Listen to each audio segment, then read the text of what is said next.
Hey there everyone, welcome to another Thoughts on Gear video from me. I'm here in beautiful Newfoundland and I want to talk to you guys today about the Nikon Z 2X teleconverter. So I've had this for a couple of months now, and the main reason I got it was more for video, but I also got it because there's sometimes when I'm using this setup, the Z9 with the 400-2.8 with the built-in TC, where there was just times I wanted more reach. Like I said, I really did want it for video, but I've been actually using it a handful of times with stills. And the main reason being, like, there's just those times when things are really far away, or I'm really trying to exaggerate the reach or just be extreme about things. I love both extremes, both ends. So I've only really used this teleconverter with the 400-2.8, and I have used it without the built-in teleconverter, which I think it's much better at. And I've used it with the built-in teleconverter, so kind of two teleconverters going at the same time there. So I have a bunch of photos to show you. I'm just going to show you the results. I figured that was the easiest way to kind of talk through what this thing does and share the quality with you. So let's get to that. And I'll start with, these are all going to be at 800mm. There is a mix of the Nikon Z9 and the Nikon Z3 in here, but most of these are going to be Z9. In fact, there I can switch it over so you can see the camera that I shot this with as well. But I gotta say, overall, let's talk just real quick before we get into the photos. Overall with this thing, performance-wise, it's pretty good when you're using it just as 800mm, so without the built-in teleconverter on that 400 flipped in. The performance is pretty good. It's certainly not as snappy as without it. It's certainly not as snappy as being at 2.8. And so you end up at 800mm at a minimum aperture of 5.6 with this teleconverter.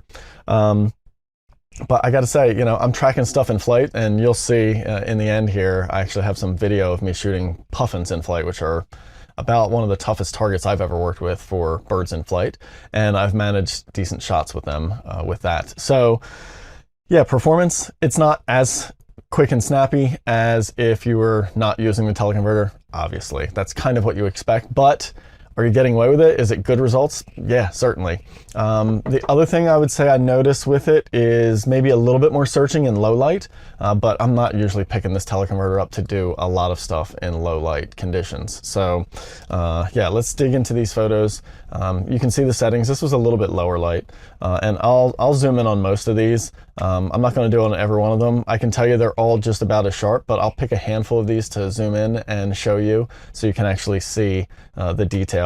But you can see like background rendering's really nice there. Nothing gets too weird with that. I have in certain photos seen a little bit of extra chromatic aberration, but that was using like all the teleconverters. So this 2X and the built-in one on the 400 TC. But look at this. I mean, 1600 ISO, a 500th of a second. You can see really good detail there. To me, the general rendering, so main edges and those kinds of things for sharpness, are totally fine, and I would say equal to not using the teleconverter. Where you're really seeing the difference is like the real minute fine detail. So in these areas like that, with using this 2X teleconverter, you're not getting those things as well. You can see on an image like this, you're getting great bokeh out of it though. It renders that really nicely. Here's one where like this sea otter was moving in pretty quick. He was really close. I wasn't expecting him to get this close, but look at the detail on that. I mean, he was swimming right at me, in and out of the waves there. I can see the textures on the nose. You can see like real fine fur detail. That's with a 2X TC, with a subject moving, flat light. I don't have great contrast to pick up on it. You can see like the sharpness of the water there, the whiskers. I mean, if I shot this without the teleconverter and cropped in, would I see some more detail? Maybe, but gosh, again, it gets into these realms with this kind of stuff, in my opinion, where you have to pixel peep. You'd have to shoot the same thing side by side and compare back and forth while zoomed in at 100%, so you can actually see what you're doing, which these zooms, by the way, are 100%. And if that's what you have to do to tell the difference, I don't think you're going to tell the difference in the real world. And by real world, meaning normal shooting conditions and sharing these photos online, right? Here's a great example of, you know, a fast bird. We got a golden crown kinglet. They're bouncy. They're all over the place. Tiny little songbird. And that's the reason I chose to throw this 2X on this time, was like, let me try and see if I can get this guy big in the frame, get him, you know, larger than life almost, and shoot really, really close there. And that's what I got out of this. I got really good detail. You can see the rendering's really nice there, lots of feather detail and stuff like that. Same thing with this Junko. This one it really nailed. And that's the other thing I guess I would say is it feels like sometimes using this, maybe the focus is slightly less accurate. Like it's not nailing the focus quite as often. For all of these shots, I'm using 3D tracking with animal eye detect on because I actually prefer that over bird. But if you prefer bird, then that would be the one you would use. But basically that's the settings that I'm using for all of these images. And yeah, I just think like sometimes it just sort of, it doesn't hit quite as often, you know? So you might have to shoot a few more frames, but when it does, like take a look at that. I mean, again, I don't know how much more detail you could ask for out of a lens at that point. And it's pretty cool being able to shoot 800mm, get some close stuff. I've shot this in Alaska. I've shot it here in Newfoundland a bunch. I'm trying to think, there's a few places in between I've shot it. So yeah, these are all images taken with that. Here's another songbird. This is a blue throat up in Nome. Again, great detail. Here's something a little bit smaller in frame, so you can get a look at that. Again, really good rendering, really good detail there. I'm seeing plenty of feather detail. My background, everything is nice and smooth there. And this was just a bird that was a little bit more skittish than others. And so I was trying it out. And a lot of times what I've been doing in these circumstances is starting further away with the 2X, and then as I get closer, I go ahead and pop it out, and then I just go shoot the lens in a more standard mode. So yeah, I gotta say, it's a big thumbs up from me with this lens. Here's another one in some nice crisp strong light. You can really see good detail on that. And again, that background is just, you know, really blurred out like you would expect from an 800mm lens. I don't think I would really try this 2X teleconverter on many of my other lenses, just because we don't have many other fast 2.8 lenses. I have a 70-200 2.8, but at that point, I might as well just use a 100-400 that I have instead of throwing this TC in there. And so, yeah, I think this is the only time I'm probably going to use it is with this 400 2.8. So let's get through a few more of these, just showing you some more examples here. Here's another smaller in frame shot and giving you a chance to get a look at the rendering on that, the detail on that. And this is a good one, I thought. You can really see the fur detail on these muskox. You know, they show really nicely there. Like, look at that. Like, this is where it caught focus. It's this is the focal plane back there, not this guy right up there. But these were the ones I was actually focusing on. And again, like, what more do you want? And with animals like this, especially when they're a little bit skittish when they have young, I don't really want to push in close, you know what I mean?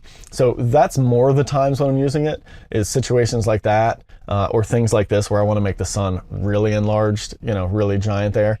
And that's a tough focusing situation, right? I'm shooting into the sun, completely backlit, exposing these tiny birds smaller in frame like that, and it worked great. So in a little bit, here's a 800mm shot, bird in flight, puffin in flight. Really good there, so that totally worked.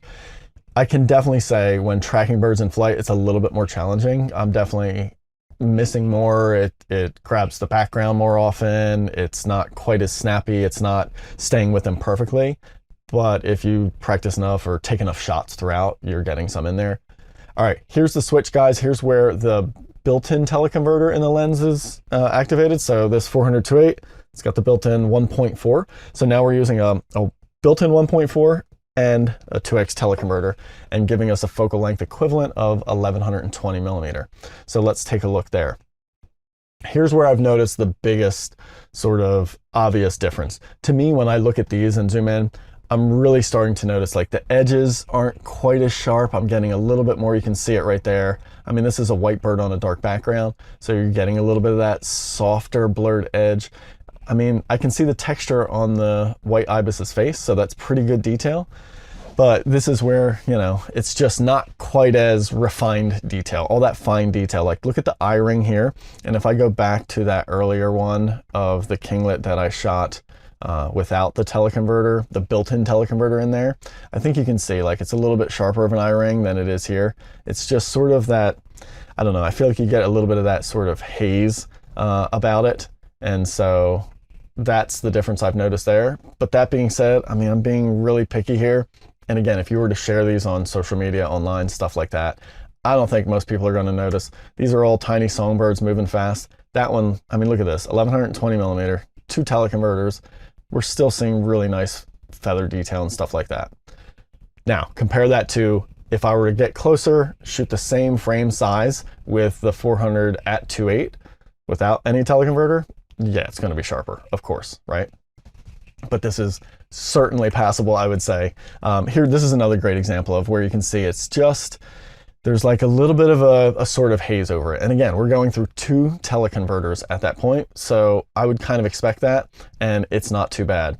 So there you go, guys. That's my thoughts on this 2x teleconverter, at least paired with the 400 2.8. The one last thing I want to show you guys is a quick video here. So let's take a look at this.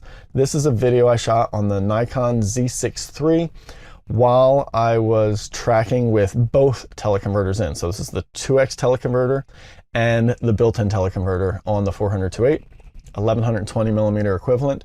Plus, yeah, it was just on the Z6 III. It held it great. It held focus the whole way in. As you can see, it tracked this puffin coming in really fast, and I'll show you at the end how fast that all actually happened in real time.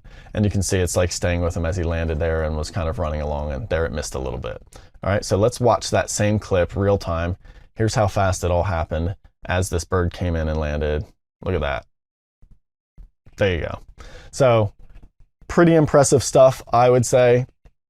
I think it's an amazing piece of kit to add in. I'm really enjoying it. I'm not shooting it that often at all. I love going wider, but there are times that just, it calls for it. Subjects that are a little bit more skittish, harder to get close to, or you just really want to try and minimize distractions in a busy environment or where there's a lot of other birds and zero in on that one subject. Plus, I really have been enjoying it for video. I think it's amazing for that.